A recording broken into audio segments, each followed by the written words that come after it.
In the ocean's depths, two titans wage battle, the sperm whale and the colossal squid. Sperm whales use echolocation to hunt these squid for food, but even against this gigantic animal, squid can put up an impressive fight. Scientists know this because on the bodies of washed-up whales, they frequently find huge, round suction scars emblazoned there by large, grasping tentacles. Ranging in size from this giant's impressive 14 meters to the 2.5 centimeters of the southern pygmy squid, these creatures fall into the group of animals known as cephalopods. There are about 500 squid species worldwide, and they live in all the world's oceans, making them a reliable food source for whales, dolphins, sharks, seabirds, fish, and even other squid. Indeed, squid themselves are fearsome ocean predators, but their most extraordinary adaptations are those that have evolved to help them thwart their predators.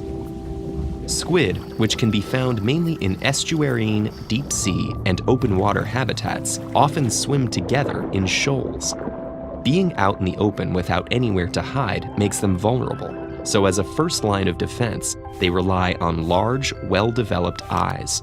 In the colossal squid, these are the size of dinner plates, the largest known eyes in the animal kingdom. When it's dark or the water is murky, however, squid rely on a secondary sensory system made from thousands of tiny hair cells that are only about 12 microns long and run along their heads and arms. Each of these hair cells is attached to axons in the nervous system. Swimming animals create a wake, so when the hairs on the squid's body detect this motion, they send a signal to the brain, which helps it determine the direction of the water's flow. This way, a squid can sense an oncoming predator in even the dimmest waters. Aware of the threat, a squid can then mask itself from a predator. Squid skin contains thousands of tiny organs called chromatophores, each made of black, brown, red, or yellow pigments, and ringed in muscle. Reflecting cells beneath the chromatophores mirror the squid's surroundings, enabling it to blend in.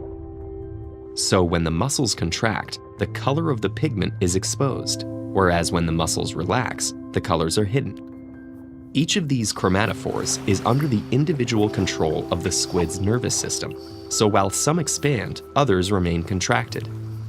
That enables countershading, where the underside of the squid is lighter than the top, to eliminate a silhouette that a predator might spy from below.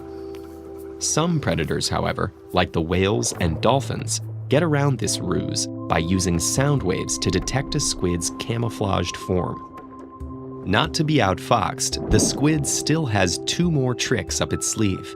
The first involves ink, produced inside its mantle. Squid ink is made mostly of mucus and melanin, which produces its dark coloring. When squid eject the ink, they either use it to make a large smoke screen that completely blocks the predator's view, or a blob that roughly mimics the size and shape of the squid. This creates a phantom form, called a pseudomorph, that tricks the predator into thinking it's the real squid. As a final touch, squid rely on jet propulsion to rapidly shoot away from their hunters, reaching speeds of up to 25 miles per hour and moving meters away in mere seconds.